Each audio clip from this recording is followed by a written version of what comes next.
Hashtag Michigan Great Lakes hashtag did you know? Chief Pontiac. Ottawa War Chief. Date of birth and death. Circa 1720, April 20th, 1769. Though his origins are shrouded by mystery due to little documentation, the Ottawa Chief Pontiac became one of the most romanticized Native American figures of the late 18th century. Born sometime between 1715 and 1725, Pontiac first appears in the historical record in 1747 as an ally of France against the Huron tribe. France's colonial strategy in North America involved forging alliances with various native groups to maintain control of the fur trade, while the various tribes competed with each other over the position of primary partner. When the Hurons' allegiance began to waver between France and their own traditional rival England, the Odawa and their new war leader Pontiac were only too happy to take care of the problem for their colonial patrons.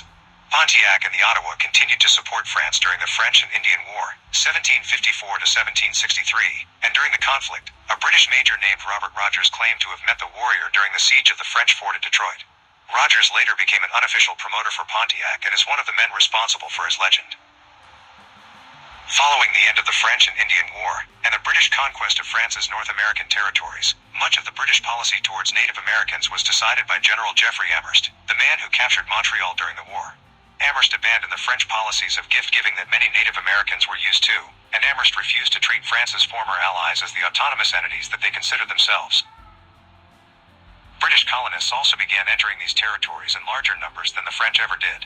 These changes provoked a traditionalist religious revival among the Indians that acted as a kind of call to arms. Pontiac was among those who responded and played a central role in the many intertribal councils that eventually led to war. Despite hearing reports of Indian discontentment as early as 1761, Amherst continued with his hardline policies, constructing several forts in the Great Lakes region in violation of earlier treaties. Violence finally erupted 2 years later as Pontiac led his fellow Ottawa and laid siege to Fort Detroit. That same summer, his allies in the Ohio country also laid siege to Fort Pitt, but this was ultimately unsuccessful, and is mostly notable for how the British infamously tried to present gifts infected with smallpox to their enemies.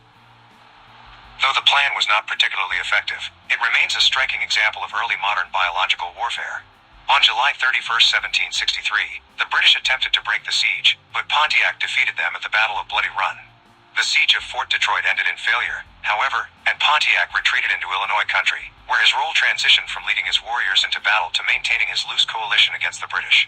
In this, he was successful, and rebellion continued out across the Illinois and Ohio country as well.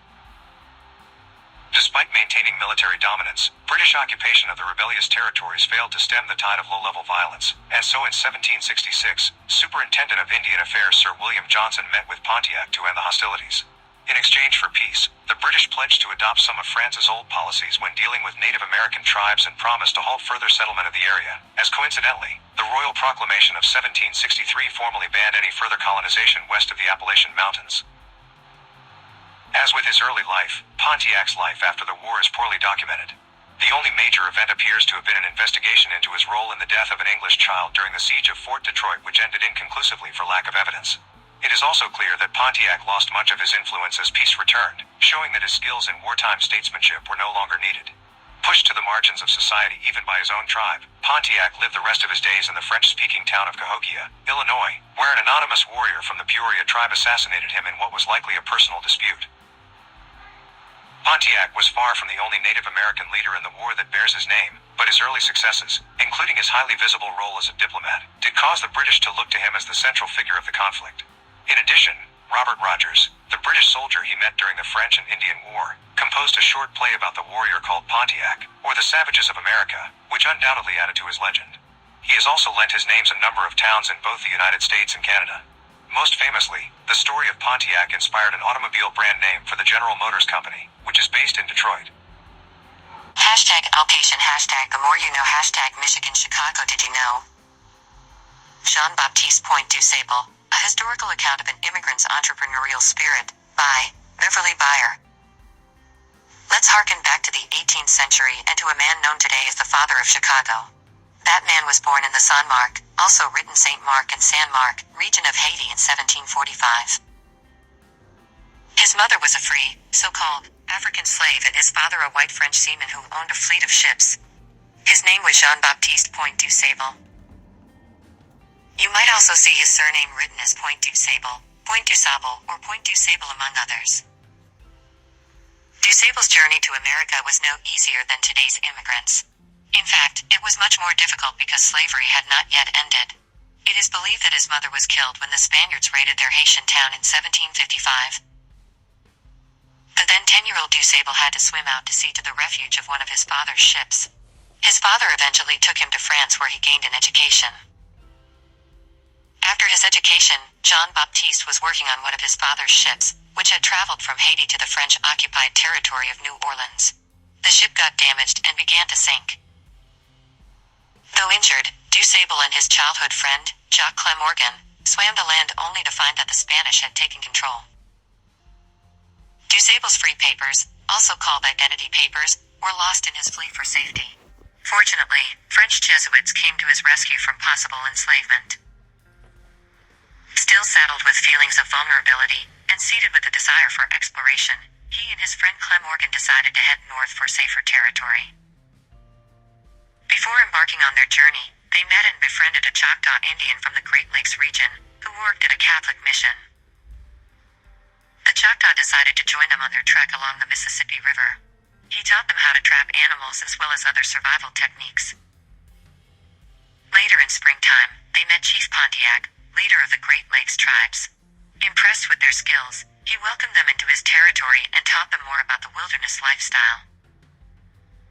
A bond of trust must have developed because Chief Pontiac chose DuSable and Clemorgan to negotiate a peace treaty between area tribes the Miami, the Ottawa, and the Illinois. DuSable and his two business partners, Clemorgan and the Choctaw Indian, journeyed and traded with the tribes and the Europeans alike from present-day Michigan all the way to present-day Peoria, Illinois, where they had settled in the 1770s. He gained the confidence and respect of the surrounding Potawatomi tribe, learned several of their languages, and later became a member. He established a trading post at the mouth of the now Chicago River, which at the time was called Chicago by the natives due to the bad odor of the wild onions that grew there. All the while, DuSable acquired land which eventually amounted to more than 800 acres. By the time the American colonies declared independence from Great Britain in 1776, the Haitian-American immigrant owned several commercial buildings, including a supply station, a smokehouse, a mill, and a dairy, plus orchards, horses, hogs, and livestock. He also employed members of the Potawatomi tribe.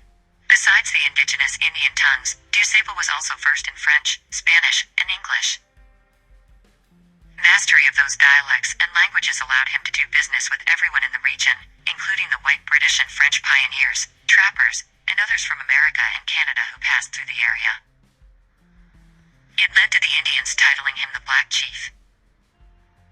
DuSable built a luxurious house with all of the conveniences and comforts of the 1800s. He married a Potawatomi woman and they had 2 children, a boy and a girl. He was now so wealthy that when French pioneers came to the region from Canada asked to purchase some of his land, he gave it to them. Jean-Baptiste Point DuSable's conglomerate was forcibly frozen during the American Revolution.